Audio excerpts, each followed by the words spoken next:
Hello and welcome back to our YouTube channel. Good morning everyone. Gumising po tayo ng alas 2 ng umaga dahil today po ay pupunta kami ng SeaTac Airport para sa aming 5:30 na flight going to Las Vegas. So, dumating kami ng airport siguro mga 4 o'clock na siguro ng umaga and medyo walang masyadong tao sa airport. So, naghintay kami mga 1 hour before our flight. And then, nung nasa Himpapawid na kami and na-experience namin yung sunrise habang nasa loob kami ng eroplano. And nang dumating kami sa San Francisco, nag-layover kami ng mga 2 hours lang and then we proceed na to our next destination which is sa Las Vegas po. So, nung dumating kami po sa Las Vegas, yung pinakauna namin talaga na ginawa doon is pinuntahan namin or kinuha na namin yung car na nirentahan namin, which is yung Jeep Sahara 4 doors.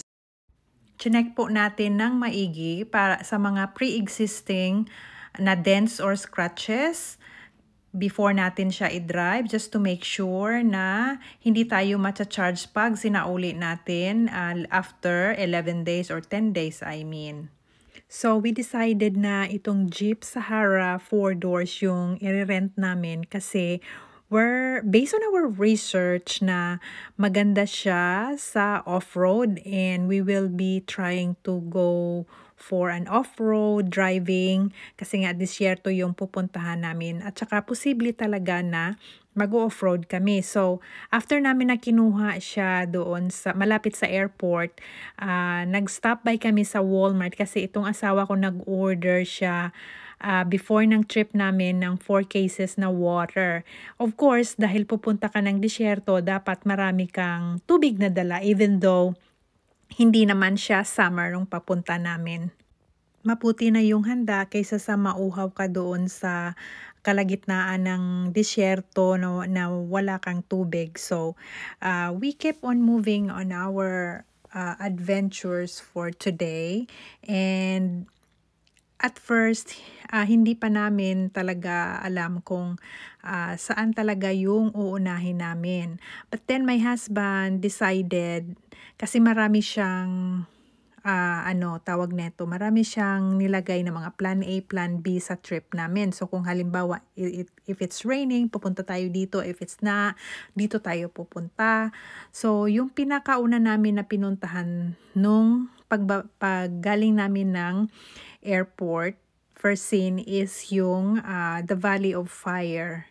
So before kami nag-check-in sa hotel namin, by the way, yung anak ko natulog na kasi napagod yata sa flight namin. So ito, papunta na kami nito sa Valley of Fire. So bali part pa rin siya ng Nevada. Nasa labas na kami ng Las Vegas. And habang papunta pa lang kami ng Valley of Fire, I keep on telling my husband na to stop paminsan-minsan din kasi may nakikita din ako na magagandang view na pwedeng pagkunan ng pictures. Siyempre para sa akin, bago itong mga tanawin na nakikita ko and it's so different from where we came from, which is Washington.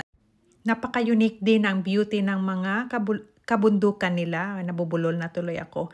Which is a color combination of yellow, red, and then brown, and yung green na color ng mga halaman, which is yung pagka-green niya is iba din. Nang saglit sa area na ito, medyo malapit na siya sa entrance ng Valley of Fire. Pero dahil namangha po tayo sa kakaiba na redness ng mountain, sinabihan ko yung asawa ko na mag-stop kami. I guess if I am remembering right, yung tawag sa lugar na ito is Redstone. So, i-correct nyo na lang po ako kung mali po ako. So, anyway, nag-hiking lang kami ng saglit sa area na ito kasi gusto ko makita up close kung anong klaseng rocks ba siya or sand, combination ba siya ng sand on rock, yung area na ito. Kasi first time ko nga po. Pero, yung anak ko, naku-curious siya sa mga bagay-bagay sa paligid niya. And ako naman itong nag-iisip lagi na pag disyerto, maraming ahas sa paligid-ligid. So, I told him to be watchful and to look around for any signs of snakes kasi po takot po tayo sa ahas. Well, so far wala naman po. And we were able to enjoy this beautiful place before po kami pumunta. Nagpatuloy ng aming bisita doon sa Valley of Fire. Mga 4 p.m. na po kami dumating sa Valley of Fire and kahit na 1 oras na lang yung natitira para ma-explore namin yung area kasi sabi nung park ranger, they will close at 5 in the afternoon. So sabi namin, okay, we will just get inside even just for an hour so that we will be able to experience and see what's inside.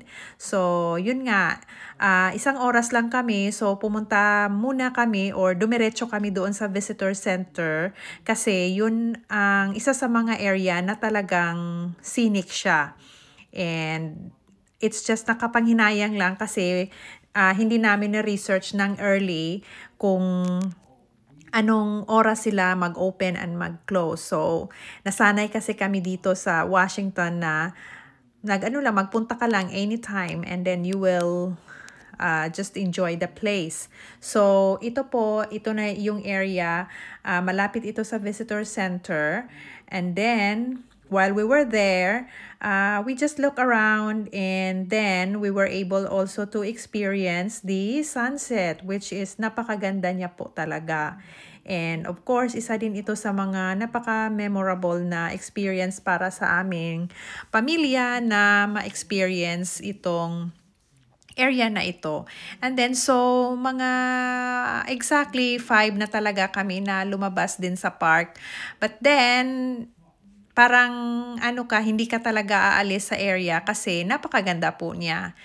And after ng gala namin doon sa Valley of Fire, dumiretso kami dito sa area na ito. Yung tawag sa place is Virgin River Casino kasi dito yung hotel din namin na aming magpagsistayhan for overnight before we're going to proceed to our next adventure the next morning. So, see you soon and thank you for watching. Don't forget to subscribe on our YouTube channel and thank you also for your continued support.